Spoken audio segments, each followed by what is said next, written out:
కొంతమందిని విమర్శిస్తున్నప్పుడు వారి మీద కోప్పడమాకండి.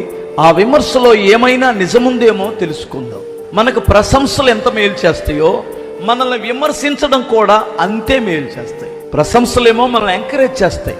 కొంతమంది మనల్ని ఎంకరేజ్ చేసినట్లు మాట్లాడతారు. అబ్బా అన్నా నువ్వు అదన్నా, ఇదన్నా, అక్క నువ్వు అదక్క ఇదక్క అంటే అది మనకి మేలే. ఎందుకంటే మనం ఇంకా పురికొల్పబడతాం, ఎంకరేజ్ అవుతాం, అది మేలే. కొంతమంది మనల్ని విమర్శిస్తారు.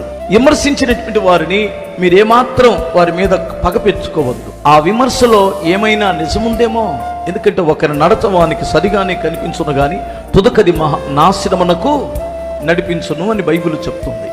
అందుకని ఆ విమర్శలో వారి మీద పోట్లాడడం మానేసి, విమర్శ ఎందుకు చేశారు, ఇందులో నిజముందా అని మనలను మనం ఒకసారి పరిశీలించుకుంటే ఇంకొక ఉన్నతమైన మెట్టు ఎక్కడానికి వీలు పడుతుంది.